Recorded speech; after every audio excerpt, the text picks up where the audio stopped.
Bismillahirrahmanirrahim. Assalamualaikum warahmatullahi wabarakatuh. Innal hamdalillah nahmaduhu wa nasta'inuhu wa nastaghfiruh wa na'udzu billahi min shururi anfusina wa min sayyiati a'malina. May yahdihillahu fala mudilla lahu wa may yudlil fala hadiyalah. Ashhadu an la ilaha illallah wahdahu la syarika lah wa ashhadu anna Muhammadan abduhu wa rasuluh. Allahumma salli ala Muhammad wa ala ali Muhammad wa ashabihi wa man tabi'ahum bi ikhlasin ila yaumiddin, amma ba'd. Alhamdulillah, mengingatkan kepada diri saya pribadi yang berdiri di hadapan para jamaah dan terkhusus kepada keluarga saya dan kepada para jamaah secara umum. Ini adalah bulan yang barokah. Ini adalah satu bulan di mana Allah mengatur 12 bulan yang lain, yang Allah menutup pintu-pintu neraka dan membuka pintu-pintu surga. Dan Allah menghitung amal hamba-hambanya pada bulan barokah ini dengan perhitungan yang sangat istimewa. Oleh karena itu, para salafus soleh, para sahabat, para tabi'in, dan orang-orang soleh zaman dahulu itu menyikapinya dengan sikap yang terbaik. Mereka menunggu saat-saat bulan yang telah tiba ini, sehingga sebelum bulan Ramadan tiba, mereka sudah persiapan. Ibarat pasukan, mereka sudah melatih diri untuk bertempur di bulan yang istimewa ini. Ya. Oleh karena itu, kenapa ketika malaikat Jibril kemudian berujar kepada Rasulullah bahwa celaka orang-orang hamba-hamba Allah yang ketika melalui Ramadan sampai Ramadan selesai, dia tidak mendapat ampunan dari Allah Subhanahu wa ta'ala. Dan kemudian itu diamini oleh Rasulullah. Jadi kalau bulan ini kemudian hanya rutinitas, hanya kemudian berlalu sebagaimana bulan-bulan biasanya, dan tidak ada yang tersisa dari keberkahan bulan ini setelahnya, yaitu kemudian Syawal itu kemudian berlalu begitu saja. Itu kata malaikat Jibril, dan kemudian disampaikan oleh Rasul kepada para sahabat, celaka orang-orang itu. Kita beristighfar, kita memohon ampun, kita tidak termasuk kepada hamba-hamba Allah yang celaka ketika menemui bulan yang barokah ini. Karena tidak semua dari hamba-hamba Allah yang ditakdirkan pada hari ini bisa menemui bulan yang barokah ini. Tadi malam kakak saya yang pernah diisi tausiah anaknya ketika menikah oleh Ustadz Faisal itu masuk rumah sakit, masuk UGD. Karena beliau gagal ginjal. Pak Nur mengerti, yang sudah beberapa bulan itu cuci darah. Dan tadi malam masuk rumah sakit. Sehingga beliau kemudian jelas tidak bisa melalui Ramadan sebagaimana Ramadan yang lain. Kita berdoa semoga saudara-saudara kita yang hari ini ada di rumah sakit maupun di rumah-rumah mereka yang mengalami sakit, kita doakan semoga segera sembuh dan bisa bergabung dengan kita. Ada seorang mu'alaf dari Inggris, dia seorang aktivis kemanusiaan. Beliau adalah adik ipar dari Tony Blair, Perdana Menteri Inggris. Yang gara-gara menjadi Islam itu ketika beliau bertugas di Gaza, mengikuti program penyaluran kemanusiaan kepada saudara kita di Gaza. Non-Muslim dia, belum beriman dia, tapi begitu simpatik terhadap rakyat Palestina yang ditindas oleh Zionis Yahudi. Gambaran dia ketika memasuki wilayah Gaza itu sebagaimana digambarkan oleh media-media barat, bahwa orang-orang Palestina itu adalah orang-orang yang kejam, terutama para pejuang-pejuangnya, yang digambarkan membawa senjata, kemudian memakai penutup kepala, gambarannya itu begitu. Tetapi ternyata setelah beliau menaiki kapal yang ditumpanginya dengan memakai bahan pokok kebutuhan masyarakat Gaza, itu sungguh di luar dugaan. Beliau sangat kagum dan terheran-heran kepada masyarakat Muslim ketika menyambut para aktivis kemanusiaan itu. Dan dia menyatakan, saya tidak pernah mengalami dalam hidup sambutannya itu sehangat sambutan masyarakat Gaza. Di mana-mana meskipun dia tidak memakai hijab karena dia non-Muslim, itu selalu mendapatkan salam dan senyuman.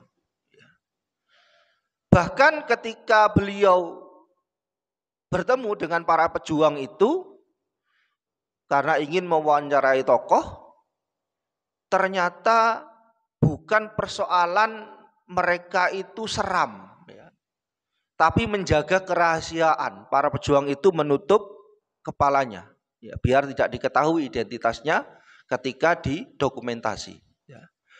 Dan ternyata kata beliau, para pejuang itu adalah orang-orang yang sangat menghormati kehormatan wanita. Mereka tidak mau bersalaman, mereka menghargai, memperlakukan dengan baik, sehingga gambarannya itu kemudian berubah.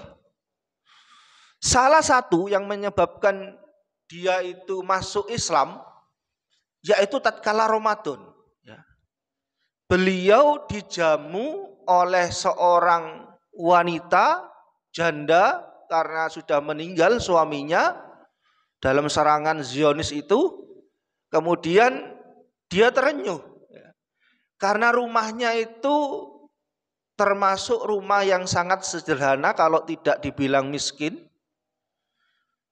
Rumahnya hanya isinya beberapa barang, bukan sofa, bukan tempat tidur spring bed, hanya spon biasa, dan ditemani oleh anak-anaknya. Kemudian dia disambut, meskipun itu Ramadan, Kemudian ditanyakan oleh beliau, apakah Anda ini sekarang berpuasa? Iya, kami berpuasa. Kemudian sambil meneteskan air mata, beliau menyatakan, bukankah Anda ini miskin? Kenapa Anda kemudian berpuasa?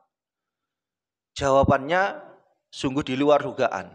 Kata beliau, si janda ini, sesungguhnya perintah berpuasa ini hikmahnya adalah agar aku bisa merasakan bahwa masih ada orang yang lebih miskin dariku, katanya.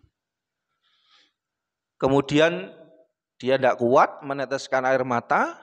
Kata beliau, sungguh kalau agama ini memang memerintahkan untuk bersimpati kepada orang lain sampai begitunya, orang miskin saja, kata beliau, masih memikirkan orang yang lebih miskin lagi dari dia. Sungguh itu adalah agama yang indah, kata beliau. Jadi dia sudah tertarik kepada Islam, dan kemudian ada yang menghadiahkan Al-Quran terjemah bahasa Inggris. Akhirnya dia pulang, kemudian dipelajarilah Islam itu. Dan kemudian beliau yakin dengan risalah yang dibawa oleh Nabi kita, dan kemudian menyatakan menjadi seorang muslim. Orang yang sebelumnya aja tidak beriman diberi hidayah melalui bulan Ramadan. Ya. Bagaimana dengan kita? Sesungguhnya iman itu yazidu wa yanqus. Ya. Bertambah dan berkurang, bertambah dengan ketaatan, berkurang dengan kemaksiatan. Itu juga menimpa kepada kita. Ya. Jadi kalau nanti selama sebulan kita ditarbiyah oleh Allah di bulan barokah ini, kok ternyata tidak ada perubahan, itu perlu dievaluasi. Jangan-jangan itu termasuk yang disebutkan oleh Rasul yang diamini, disebutkan oleh malaikat Jibril, orang-orang yang celaka. Tidak usah menunjuk kepada orang lain, tapi hisaplah diri kita. Ya. Oh, ternyata dulunya waktu bulan Ramadan ketika hawanya itu memang hawa ketaatan, diringankan kaki saya untuk ke masjid. Bukan hanya sholat taraweh, tetapi sholat 5 waktu. Kok ternyata setelah melalui Ramadan, kemudian tidak lagi berangkat ke masjid, kita takut. Ternyata mungkin itu termasuk saya.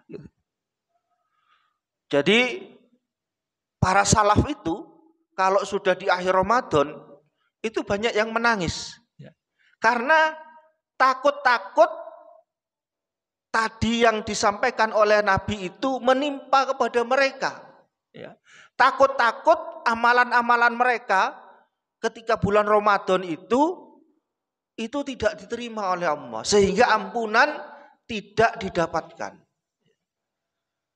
Jadi garis besarnya dan kesimpulan pada tausiah pagi hari ini, ayo kita tingkatkan amal ibadah kita, baik amalan hati maupun amalan perbuatan yang jelas-jelas sudah dibukakan lebar-lebar oleh Allah, ditambahkan lipat ganda pahalanya, kita jemput, kita ambil, kita raih, sehingga membekas ketika bulan Ramadan berlalu. Dan kita tidak tahu kapan malaikat maut itu akan mencabut nyawa kita. Apakah Ramadan ini, apakah Syawal, ataukah masih berlanjut pada Ramadan berikutnya. Semoga Allah memudahkan kepada kita untuk melalui masa-masa ujian kehidupan kita di dunia dan meneguhkan ibadah kita selalu istiqomah di jalannya. Amin amin ya rabbal alamin. Subhanaka Allahumma wa bihamdika asyhadu an la ilaha illa anta astaghfiruka wa atubu ilaik. Assalamualaikum warahmatullahi wabarakatuh.